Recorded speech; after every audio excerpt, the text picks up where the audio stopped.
to another exciting episode of Sandusky, Ohio Parkbench. I'm your host, Steve Ham. I'm also a realtor with Remax Quality Realty here in Sandusky. I'll get into how you can be part of the Parkbench interview series later, but today my special guests are Kim and Jeff Gill of South Shore Pedicabs. Kim and Jeff, thanks for being with us, or being with me this morning, I should say. Thanks for taking time to stop by and doing this. So can you tell everyone a little bit about yourself, like where you grew up at and how your childhood and stuff was? Sure. We both grew up here. Oh, okay. We didn't know each other. There's a slight age difference. I was a single child until I was 12, and then had a sister come along, so there's quite an age gap between the two of us. Yeah. How'd that work out for you? Yeah, she wasn't real welcomed at first. I'm sure she wasn't. It's good now. Yeah.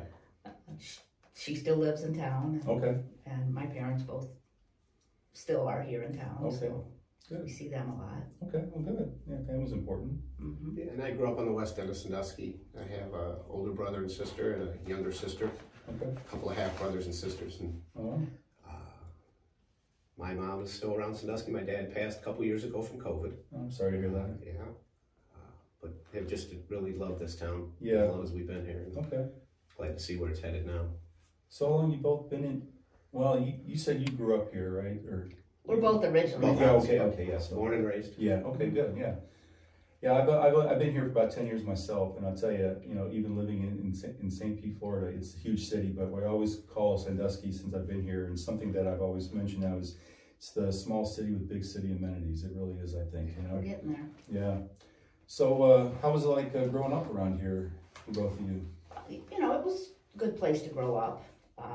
It's always been Sandusky or Cedar Point in the summer, and then dies off to nothing like it does still in the winter. Yeah.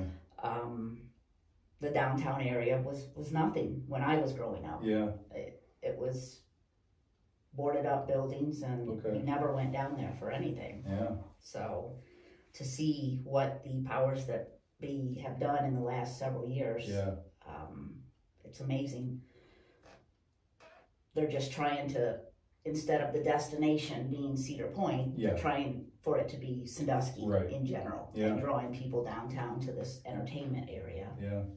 Jackson Street Pier has seen some big improvements over the past few years. I mean, of many things, just the downtown itself, the restaurants and nightlife, and I mean, you actually, you feel safe going down there pretty much any time of the day, so that's always nice. So yeah.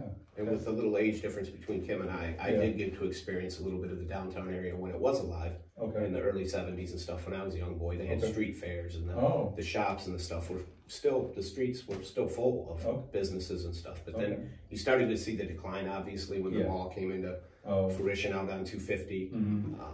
So there was a very dead zone, or a very dead time down there where it was just nothing to do. But again, with the rebirth now and the start of it all, it's just amazing, and it's about time.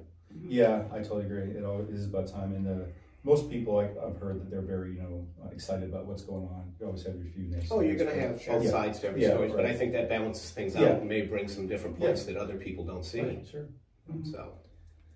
So tell us a little bit about your business. How did you fall in or get started in this pedicab business, and what it's all about? So, as the rebirth of downtown started, we were spending more and more time down there. And I don't know, last 5 years or so, as we could see how things were going, we would have these conversations where, boy, it would be great to be part of this insurgence of what can we do? Whatever down here. And, we're not bar owners. We don't know anything about restaurants. It's just not our thing. Yeah. What could we do? There's nothing. It's a great pie in the sky idea. We take a fair amount of vacations, and I travel for work. And whenever we go to these larger cities and such, and cruises, any cruise port we go to, these pedicabs are there. Sure. And we like to ride them. Oh, okay. And it's just a different way of transportation. I've never ridden one before. My wife and I take several cruises, you know, over the past few years, and I always see that too, those pedicabs, but we've always just decided to walk, but yeah. it is so enjoyable. Very relaxing. Yeah, it's a lot of fun. And it just kind of clicked one day where I said, we like doing that elsewhere. Why wouldn't people here like to do that? Yeah. And then I realized that Cedar Point had a few on their boardwalk. Oh, okay. So, you know, I presented the idea to him and he said, oh, yeah, that's a great idea. Oh, yeah. But I don't want to do it. No, at first I said, the image of me being a business person, it scared me. To start a business. So I said, you go ahead and take this. I'll be, you know, in the wings when you need me, if you need me. Right. Well, she took it, she ran with it. Oh, nice. And she did. Okay, good. Yeah. Huh. So the business was born. That's how it came about. Ordered a couple of bikes. Okay. Really not knowing exactly what it was going to mean come April, May of the following year. It was just leading up to it, a lot of unknown and worry and questions. Yeah, absolutely. Yeah, I mean, how hard can it be? Let's just grab a couple bikes. And, that's probably what I would have thought too. Run out. Then you realize that you're putting people in the back of your bike and their safety and your safety are. So there are a few different thoughts running through your mind. But once we got out, we took them to Dorn Park for the first time, away from the city, and just got them. But the first time we got on the seat and went for a ride, it was kind of freeing and liberating. We realized we could do this. The nervousness and the worry kind of went away. Yeah, sure. Just to get on the bike, and it was probably just as relaxing and enjoyable for me that first time as it was or it is for the people to get in the back now. Huh. So. But it's funny, I remember how nervous we were on the bike. Are we doing this right? Is everything okay? Yeah. Yet now I think about that and I'm like, how silly was that? Well, it didn't come with a manual. They didn't bring you a book, give you a book to say, push this button, do that, we recommend this. Yes. Very little information. So there's more than just a simple bicycle. So they're electric assist. Oh, okay. You know, you get 400 or 500 pounds. I was going to ask about that. It's going to be tough Columbus sometimes. Avenue Hill is quite a bit, so we got the electric assist. Oh, okay. And we learned that in Nashville. On a trip to Nashville, we rode one and saw the hills in Nashville. And as soon as we saw the hills in Nashville, Sandusky hills were not a problem. Yeah. So we knew we would be able to do it here. Okay. Yeah. Oh, I didn't know. So that's what we got, and you know, you get this sheet of paper that says, "Do not do this. Do not do that." Well, how do we do it? We don't have that, and so it was a little nerve-wracking at first, but now, you know, it's second nature. Yeah. Just like riding a bike. So how did you determine, I guess, where to go? I mean, you have routes set up and stuff, or? We don't. We thank Mr. Kilborn for that. The layout and the plot of the city of Sandusky kind of defined itself for us. Yeah, sort of. The boundary, the square, downtown. Okay. All right. We go from Monroe Street to the water. Okay. And then Meg Street to Shelby Street. Okay. So that's a 60 square block, which is where they're concentrating the downtown entertainment district. Oh, okay. At. Gotcha. So, you know, the southern end of that section is more residential, so we can pick people up at home and bring them down and take them back. We do have a lot of locals that will call us from home and use us as just a taxi service. Really? No, that's good too. Yes. Yeah. I'm assuming you guys get a lot of the, when the ferries are running, you guys get a lot of that traffic in, right, or no? It depends on the ferry, the event on the boat. We know when the jet comes in, usually we see it. We always make it a point to go there. The good we don't ever get... Very rarely do we get a lot of people. I never have had a person off the jet. Really? You do. Even standing there with their luggage? Yeah. No, nobody wants to use it or whatever. They rather get an Uber or something, or just waiting for a car? Either that or they're parked up in the garage or in a lot or something. Just walk up there. Okay. Yeah. It's odd that we don't, but yeah. I guess I kind of figured that would have been part of your business income. We did too at first, that would be a good spot, but no, it's we'll get people when there's a large party on the Good Time. Yeah. They will come and hang out at one of the bars or restaurants prior, and then we'll take them down to the boat. Oh, okay. And then sometimes after the Good Time gets back, occasionally the Peely Islander will get some people off of that. Yeah, that's the best part. We really sometimes don't know where the customers or the people are going to come from. Yeah. Sometimes it'll be just people walking down the street that catches your eye. Yeah. You catch their eye. Okay. There's people that call us. Oh. There's okay. people that use the QR codes Okay. that go on the website, the Facebook page. So there's a lot of different. I personally still don't think there's enough. I still think we need to get out there and spread our word more. So sure. Next year, I want to be seen and heard more, but this year. Well, hopefully with this interview and stuff here, you'll get a little more exposure now, because that's kind of what my part of the goal is, for people that, I do interview to get their businesses a little bit more exposure as well, that's important. I mean, marketing is important. I mean, as a real estate guy, I mean, trust me, I know about marketing. I'm spending probably 50-60% of my time with marketing right now because business is a little slow, at least for me. So that's what I'm getting better at. But so how much do you figure out how to charge people for a ride? Is that based on distance or something? Or? So that evolved it was from tricky, the beginning to the end. That was difficult. So what we do now is, if you're using us as a taxi service, it is $2 a block. Okay. But a cap at $14. So if you're going more than 7 blocks, it's still only ever $14. Oh. Which, if you're going from Bait House to Dockside, yeah, that's like 12 blocks, I believe. Yeah. We thought you can't charge somebody $25 and expect them to use you over and over. So we capped it at 14. I thought, that's fairly reasonable. Yeah, sure. And the majority of the time, people are having fun. A lot of them are on vacation, so they're maybe going to give you a nice little tip, or there's going to be added on to that. Oh, okay. Yeah. And if you don't get it, so be it. Right. Yeah. We wanted to price it so that it was friendly for the locals and not gouge for the vacationers. Okay. All right. Because we want the locals to use us over and over. Sure. Yeah. Huh. Now we also will just do where people, show me what you have here in Sandusky, and ride around for 15-20 minutes, and we point things out. Okay. And at that time we tell them, just tip us whatever you think it's worth. Okay. I would think that, anyone that's going to get a ride on something like that, whether, it's like a regular Uber, well, any kind of ride share like that, you should tip the people that are providing you the service, something. That just seems, at the right thing to do. At the beginning, there were a few, and a lot of them were locals. Yeah. They assumed or they thought that the service was free. And there were many times that we would get the people in the cab, you'd give them a ride, and then they would leave. Yeah. And you didn't want to be mean or whatever and say, hey, this is awkward, sure. So you just, that was a free ride for the day, and you let it be. Yeah. After a while, the regulars, or the ones that thought that, maybe you would let them know after the 4th or 5th time. Okay. We do make a little money. This is a business for us, so. Yeah. And they would, believe it or not, they would come back.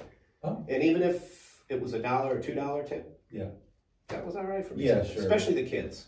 Oh. The kids would always, can we get a free ride? Can we get a free ride? Yeah. Sure, you can only give so many free rides. Right. But you would say, baby, go get me $1 or something. Yeah. And it was a win-win for both of them. They realized that they were giving you something and you were getting something for them. Okay, yeah. So, I can see, initially, I guess we started business, free deals with this and that, just to kind of get the word out, get people in, and then, obviously then start putting some pricing, the reasonable pricing, so. But yeah, $14. You said $12 or for the 14? 14. That sounds reasonable. So now you only stay within that boundary. You don't go any farther than that. What you have there? Correct. Okay. And what time of day do you normally start that? So we both have full-time jobs. Okay. So during the week we start at 5. Okay, like afternoon, I'm assuming. Okay. And go to about 10 o'clock. Oh. Depending on the day. Beginnings of the week sometimes are very slow, so those nights maybe one of us would go home early, the other person would stay, depending on the crowd in the downtown, the weather, the month. Yeah, right. A lot of factors. Oh yeah. And then Thursday and Friday we might stay a little longer because different events downtown that create a lot more buzz. Yeah, right. And then on the weekends I would come down at 10 in the morning and get things started, and Saturday night we work till 11. Oh, wow. She'd leave in the afternoon, I'd come down maybe 1 or 2, and then she'd take a little break in the afternoon, and I'd stay the rest of the day. So it's just the two of you doing this then? Or? It was just the two of us. We're shut down for the season now, but it was just the two of us. Wow. Very taxing. She was putting in it was getting to be too 80 much. hours a week between the two jobs, At least. easily. What's your day job then that you have to do? I am an application engineer for a company out of Nashville, and I design fulfillment centers. Okay, all right. And I'm a local carpenter for 35 plus years. Wow, okay. I've always admired people with carpentry skills. That's something that's always kind of... Something that I knew I was going to do since I was about 10 years old. Really? Just because of the people who introduced me to it at that age, and I knew right away that was something I was doing. Yeah, I knew college wasn't going to be for me. Yeah. I'd learned a trade. And, yeah. Well, that's a very handy trade to have. It is. I think it was my first or second Iraq deployment. We were at this small little camp, and one of the newer pilots, he had some carpentry skills, and once people found out about that, they're putting orders in for him to make a bed looks like this, whatever else. And at first it was like, I think first one or two were like probably free because they were easy, but then after that they got a little more complex, and he'd say, you're not, I need to get charged for this thing. Yeah, even though he wasn't paying for the lumber because it was already paid for, but for his time and and everything. But he made some incredible, just incredible stuff with that. And I don't know, I think the whole, you cut it wrong once thing, you draw messed up. Obviously, you measure twice, cut once is the key, I know. But even if I watch like some of those shows on TV, the people that are really master carpenters and what they can do, I'm just like, wow, that's just so impressive. It's something that it takes a lot of time. Yeah. I remember when I was younger and I used to drive people crazy with the lack of skills and the lack of the time it would take me to do something. Yeah. And now as I've been in it for a few years, it's amazing how you just progress and you don't even know it sometimes. So how's business been for you then? Oh, I'm pretty busy? Yeah, overwhelmed. Yeah. I'm self-employed now. Oh, okay. So the 35 years of working for a couple companies in Sandusky has built me a clientele of family and friends. Yeah. It's the best part of the job. Okay. The people that I've met and the houses and the mark that I've left in Sandusky, I'm very proud of. Good. Yeah. So what do you do for the fulfillment center? How does that all work? You said you design them. Is that what you said? I have a strong background in conveyors and such. So that's the portion that I design. Okay. They'll come to us and say, we need to be able to accept X amount of packages a day. Mm-hmm. We need to ship out X amount of packages. And then I design the system around it that makes that capability. Is this like computer graphics related, or what exactly? A CAD program, sure. Oh, okay, Yeah. Gotcha. Wow. You've been doing that for how long? That long, huh? Yeah. Well, it's progressed to where she's at. Right. What she started at and where she's ended up is kind of a unique or different piece parts here and there, and I hate to say it, but COVID was good for me because that's when everybody started shopping online. Yeah. And sure. So that side of things has boomed. Mm-hmm. Used to be, we've always had fulfillment centers or DCs, but they would ship to the stores. And then they finally realized, let's cut that middleman out and ship it directly to the people. Yeah. So to keep up with that, they're building more and more and more. Gotcha. Yeah, so your business is doing quite well, I'm sure. It is. Yeah, good. So do you plan on like when you reopen again, hire any more bikes or riders or anything to expand the business? Or? We do, because I can't do that again. Okay. I'm about to say, that's taxing. I can see that. I can't do that again. That was wearing me down. Sure. Yeah, we're going to get some people. Plus we have our son is getting married next summer, so we're going to need some days off. Sure. We hate to shut the cabs down, so yeah, we're going to look for some help. Okay. And it's going to take the right kind of person to ride the bikes, though. You got to have a little personality. You do, yeah. We have a lot of people. You'd be surprised when they get in the bike. Oh, I want to do this. I can do this. Can I? And it's it does. We never had a bad customer. Okay. Everybody was spectacular. Nice. It's been a great welcoming. The first year, it's phenomenal. Okay. With rude the or customers, nasty. And with the local downtown business people and the environment down there, it's just been great. Now, do you work out of like a store or building down there or something, or? We have a shop where we keep the bikes. Okay. Just kind of a garage on Shoreline Drive. Okay. Real great, centrally located area. Okay. That it's just perfect to put the bikes in, work on them, a little getaway place, but yet as soon as we open the door, we're right in the heart of downtown, which is spectacular. Yeah, locations, everything. Yeah, and they do stand out when we park them out on the sidewalk.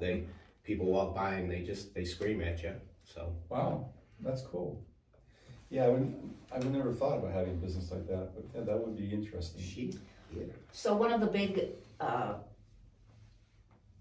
things that I did was I sold advertisement. On the cabs themselves. Oh, for other businesses? Yes. Oh, on okay. all, yeah. On the 3 sides and the front and such. And so I sold that out on both cabs for the entire season. Okay. And that in itself paid for 1 cab. Wow. Which was great. Yeah. Just without telling me exactly, I mean, are we talking several thousand for a bike? They were 9,000 a piece. Really? Yeah. Wow. I would never realize that. Well, motorized, I mean, that's going to cost them, but I didn't realize that. They're custom made. We got the canopy and we got the nicer. Okay. I mean, there's only really 2 companies in the United States that make these. Okay. And this particular company, they have a couple different models. They have one that's a little more generic looking, and then the model that I got is really nice and is comfortable, looks comfortable, looks like, you know, oh, I can feel safe riding. Very inviting. Yes. Very Sure. inviting. So we got the canopies as well that will go over for bad weather. Or, or maybe keeping the sun on your eyes a little bit. What was odd this summer, Kim preferred to ride with her canopy down all summer. I didn't like it. She didn't like the rattle or the little extra noise maybe that would come with it, whereas I preferred to have my canopy up because I thought it was more appealing to the eye. People would see it, it gives you... And it was odd that the reviews that we would get. How were they? Well, a lot of people...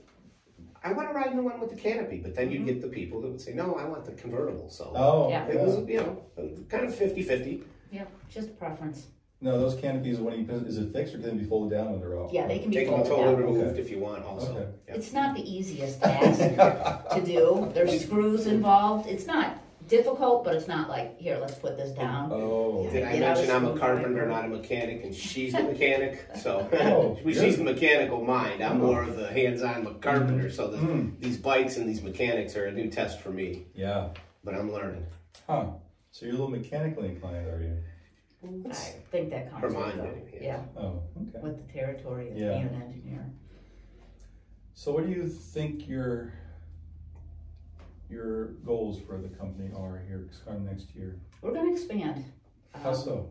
We're going to get a few more cabs. Okay. I got my eye on they make a coach. A limo. A limo. To where our cabs now are a 2-seat comfortable, 3 squeezed. Right. They make the limo that has 6. 3 and 3. The benches face each other in it. Oh, okay. So we would run into this dilemma quite often.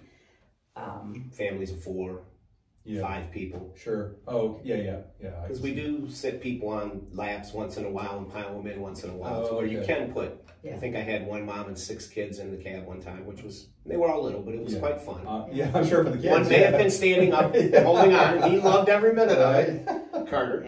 But funny. with that 4, 5 family that we would see, if she wasn't around, we'd miss that fair of having the whole group together. Sure. Yeah. So, but we'll see where that goes. And she's doing her homework. Yeah, I'm sure. And with the evolution of downtown, you know, we're going to have a hotel soon. Yeah. And then when they start things down at Battery Park, I think it'll warrant having more cabs. Yeah, the expansion of the Battery Park thing. That. In the next 5 years, the whole, with what Sandusky is right now, I believe is almost going to twofold again. Yeah. It's going to, with the theater and the life that's going to bring, and then that whole expansion of the Battery Park area. In 3 to 4 years when that finally completed. I don't want to say it's going to be too much because I know it's not, but it's going to be almost perfect if you can. Yeah, sure. If you get the right resources in place, absolutely. I mean, thinking ahead, you got to think ahead in business all the time, what you can do. So when you guys aren't riding your bikes or you aren't working your jobs, what do you like to do in your off time, your downtime? Supposedly, if you have any. What's that? Well, I was going to say, what is that? Yeah, well, honestly, it's funny. I'm bored to death. I don't know what to do with myself. Sure, she's pretty good at mahjong. Stop. I'm pretty bored right now. Yeah. So. And me, I just keep moving. I never stop. He's got a lot of projects. Garden so or he can keep son's house or little side jobs or my own house that I never work on. But I never stop moving. Yeah, I'm kind of the same way. Anytime I was deployed, unless you're sleeping and when you're fully awake, there's always something to do. You keep yourself busy because you want the time to just go by as quickly as possible so you can come home. And you come home and you can't just sit there and just like watch a TV show. It's like I gotta do something to keep busy. But other than that, and I'm always trying to find. I'm juggling probably several things right now that I think if I stop some of them, I would get bored. Well, she says she's bored, but I don't know. I see some of the things she gets involved with, and I'm worried that she's taking on too much sometimes. What else are you taking on? Oh, she's always got little irons in the fire, talking to people here and different ideas, and there's probably 4 or 5 that I haven't even heard about yet. But networking out there. She has gotten the fever since this all started a year and a half ago. Mine was more just of a passion of Sandusky, but now hers has become like a business fever. Yeah, it is, and it's going to benefit her and the community. Okay. And me. Okay. Once you make that initial step, it's so scary. Sure. And then you see that, okay, I can do this, and I'm pretty good at it. All those other ideas that you have, you can start to act on. And tie in the fact that people that she's made friends with and become acquainted with downtown have become her circle, that have given her that confidence, that have told her that, hey, you can do this. Okay. We've been here before. We're here for you if you need us. So she's got a group behind her that doesn't include me that has really helped her in the last year down there. A lot of good friends that she's made downtown that that's what's grateful for. Those downtown business owners, they're all there for each other, help each other out. Our mutual friend Mimi, I mean, she when I interviewed here, every business owner actually, should I say, that I've interviewed that's had some business down there, said the exact same thing, that everyone is very supportive. It's just a great group of people to be around. I think this age group, we've all seen what Sandusky was back in the 70s and 80s. And again, we scratched our heads and we said, why? Why hasn't this? And now it finally is. So. Yeah, that definitely is. It is. For sure. It's come a long way. I mean, even for me, I won't say short time being here, but I remember what it was like when I first got here. And now it's just seeing the improvements off of 250 itself, all the street lights that are up there now, the restaurants that have come in, and I mean, the addition of another Starbucks now, just what we need. Well, a couple more. And the thing is, the downtown area it seems like that's all they're focusing on, but that's the heart of the city, the downtown. So to build that heart and make that heart strong, it's only going to make the rest of the body of the city prosper. And they are currently that south side area. The whole eastern end of there, the different things that they're doing throughout the city with the bike path and trying to acquire all the land and complete that path from one end to the other. That bike path was a game changer, and is going to be a game changer for the city. To put that corridor through the city is just beneficial, and it's just helped so much. Yeah, I mean, you can pretty much get anywhere within the city with 10 to 15 minutes, pretty much any time of the day, even with some heavy traffic normally. But I think if you want to attend big, sporting events and stuff like that, Cleveland's an hour to the east, Toledo's an hour to the west, so pick your poison, which one you want to do over there. But other than that, I mean, anything else is pretty much here that you can think of to do. I mean, just anything, and that's just what's so remarkable about it. And I mean, even though the housing market is kind of tight right now, I mean, there's people that are still out there buying and selling property, so it's not totally dead, but it's just people are still worried of interest rates and all that kind of good stuff. But so, did you really answer the question on what you do in your downtime? You just try to look for other projects to do, essentially? Or, I mean, do you guys visit Cedar Point and all, go on those rides and stuff like that, or not so much? Our son works there. Kim is not a big Cedar Point fan. She's had enough when she was a kid. I mean, I had passes, went all the time, and I don't know, now it's like, I really don't want to stand in those lines or anything. I lived and breathed Cedar Point from 9 years old until... that was where I lived. And I love it. So do you still go then yourself? I haven't this summer because it's been so busy, but I've had passes, and any chance I get, even if I can't do the rides anymore because of the spinny ones and stuff. I get the equilibrium and stuff, but just to walk through the park and to see how it's changed. What was your favorite coaster growing up? Well, I grew up kind of on the mine ride, and then I watched him build the Gemini. And as much as I went over, I got to know all the girls that worked on the ride. So I actually got to push the controls on the ride sometimes. And this is way back in the 70s. Right. But I was kind of a spoiled little kid. And, but the Gemini, I'd say, would have to be. Okay. Of all of them, huh? Well, that was the first. That broke the ground for Cedar Point in '78 when that 125-foot hill was the tallest, fastest in the world. Okay. And now look at it. It's, I know. You can't even see it. No. So a little known fact, which people somewhat knows that even though I used to fly helicopters, I am afraid of heights, actually, believe it or not. And people ask, why is that? And I just tell them that, one, I'm strapped in, two, it's enclosed, and three, I'm in control of what the aircraft does when I'm flying it. So in a roller coaster, you're strapped in to a point, right? But you don't control what happens, and the anticipation of going over the edge, waiting for that big drop, that's kind of like, oh my God. But as I'm getting older now, a few years ago, I went on the Gatekeeper, and after I finished the ride, I literally had to sit down for 30 minutes just to kind of decompress and get functioning again, because it just put so much pressure on my body, and I was like, wow, I am getting old, But my wife's like, you're gonna ride the dragster? I'm like, no, I'm not. She goes, oh, you are. And so we went on a weekday night, and it wasn't very busy. It was about half an hour before closing. The winds had died down enough where they had reopened it again, because it got too windy, they closed it. And we get in line, and as I'm walking up there, my hands are starting to get sweaty and stuff, which they are kind of, I'm thinking about it, And we get in there, and we get into the second car from front. I was like, oh my God. And I think the thing that bothered me the most is that you're only strapped in with the seatbelt and the bar, and that's it. If they had a shoulder, harness or something, I'd probably feel a little better. But that's what's scared me. I'm gonna fall out of this thing, And so we're sitting there, and then I look over to her. She goes, "You okay?" Because I was white as a ghost. I was pale. She said, "You gonna pass out?" I'm like, maybe. And going through the whole motions, waiting for it to kind of, once it stops, a little back up, and then it shoots off. And I think through the whole ride, I only opened my eyes like 3 times. Like at the bottom, the top, and then at the end. But it's only 28 seconds. It goes pretty quick. And I'm like, after it was done, I said, "That's all there's to it. That's not that bad, But yeah. So did you ever get on it again? No, we didn't go on that night. I haven't been on it since there. We just don't go there very much anymore. It's kind of like with me growing up, in St. Pete, Florida, and Orlando's 2 hours away with Disney World. We used to go there every summer when I was a kid. And now, to me, it's just like, even though a lot has changed there, it's not that big a deal. So if the amusement park is in your backyard after a while, when you're older, it's not that big a deal anymore. So. And there are a lot of locals that take Cedar Point for granted. Yeah. I can't. Yeah, that's good. Yeah. I get asked that all the time when we go somewhere. Yeah. And then find out where we will. Yeah. Oh, I bet you're there all the time. No, actually, I'm not. Just because it's convenience to just, we'll go there whenever we get to go there. But I can't imagine Sandusky without it. I mean, we still have a great vacation destination place, but no, I can't imagine Sandusky without Cedar Point. Yeah.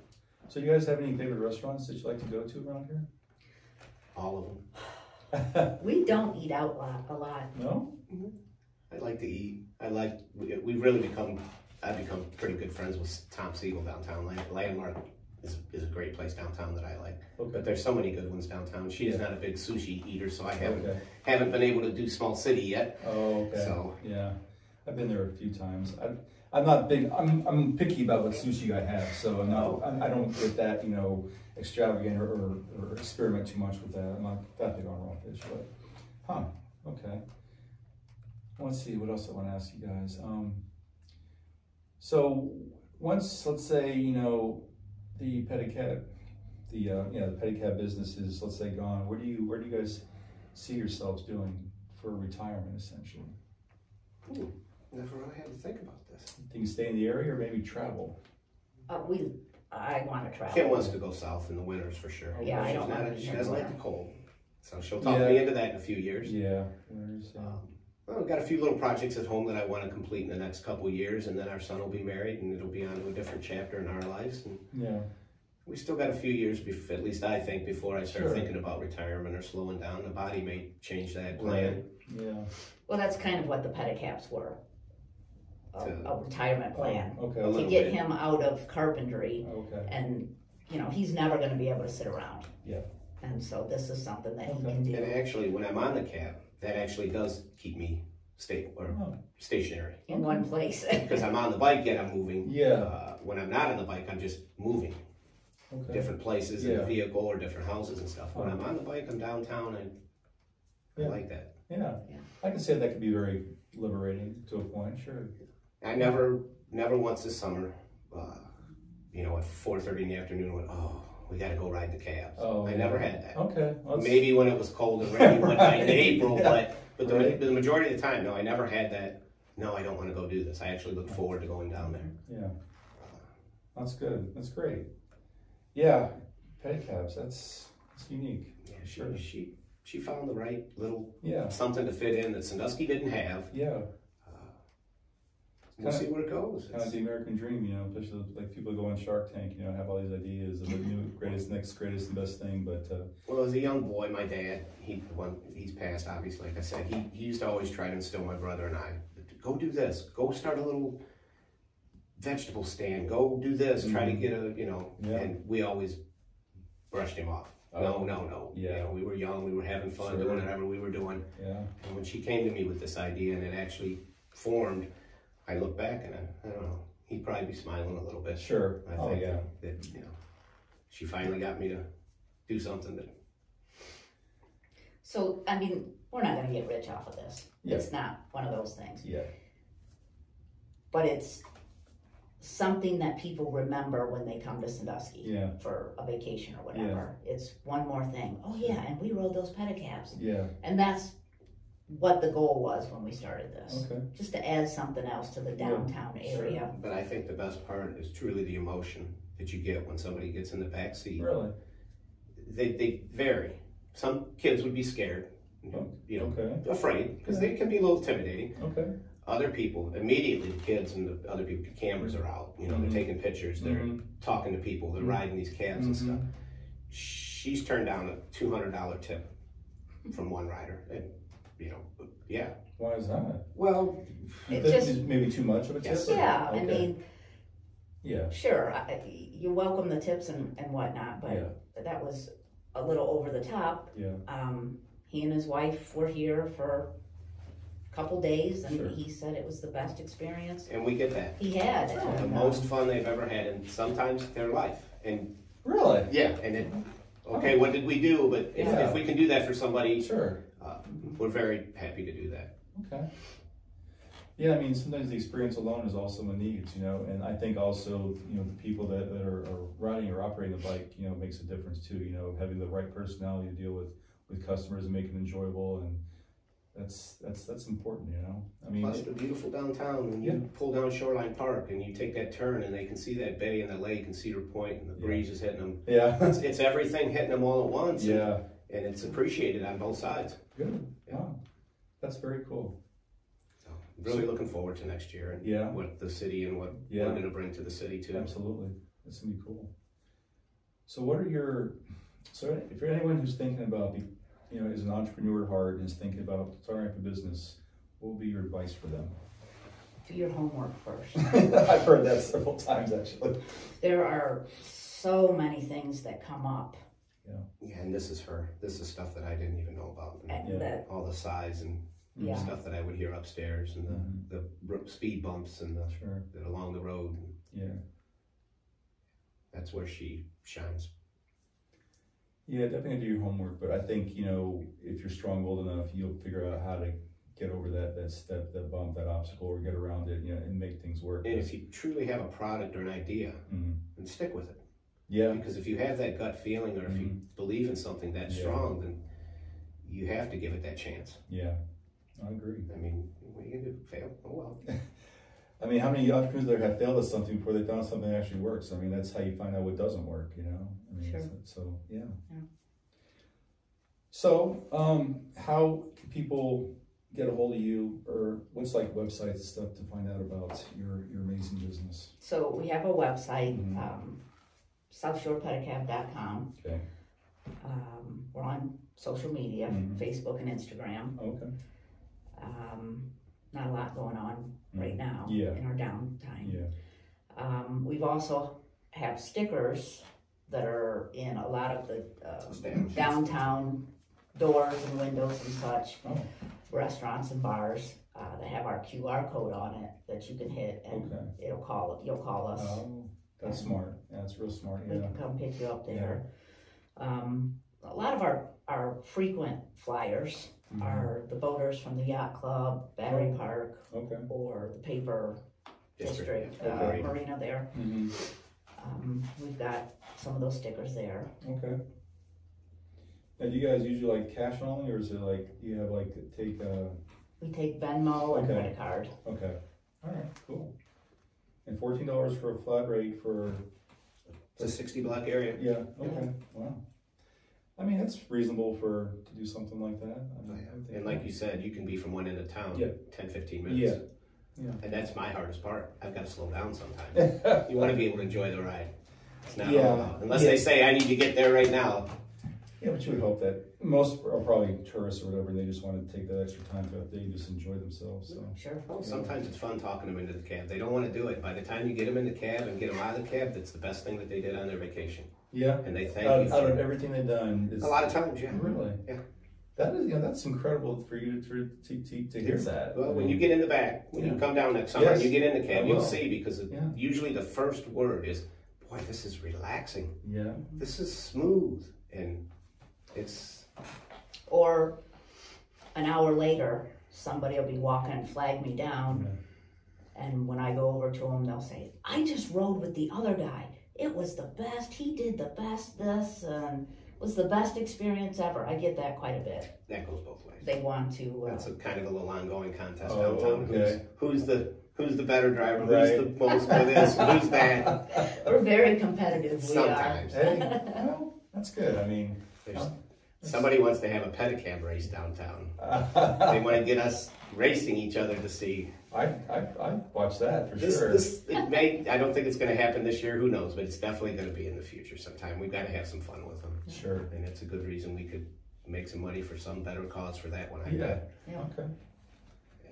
A lot to be explored yet downtown. Yeah, for sure. That's great. That is really awesome with you guys. Well, Kim and Jeff, thanks for coming by and discussing South Shore Pedicabs. By all means, check them out on their website and on Facebook and Instagram if you're in the area. And if you're not, check them out as well. I mean, this is another great thing that Sandusky has to offer. So, as far as for Parkbench goes, like I promised to talk about a little bit about it. It's parkbench.com/Sandusky, and basically I'm the sponsor / ambassador of the community website. And what I do is I go around and I interview cool and amazing, little or small business owners, industry professionals, interesting people and community leaders. I interview them and then post them for free on the website. And just in return, I would just ask that, if you know people have real estate questions or need a real estate agent for selling or buying, that you can kind of refer my way, that would be appreciated. My email is at steven.ham@remax.net. So that's all I have for my plug-in for that, but you guys, thank you very much. I appreciate you stopping by and having this conversation. It's been great getting to know you and about the business. As always, thanks for joining in. Wait till the next exciting episode coming out, whatever that may be. Take care, keep a positive mindset, and keep reaching for those goals of yours and never stop. So until then, we'll see you.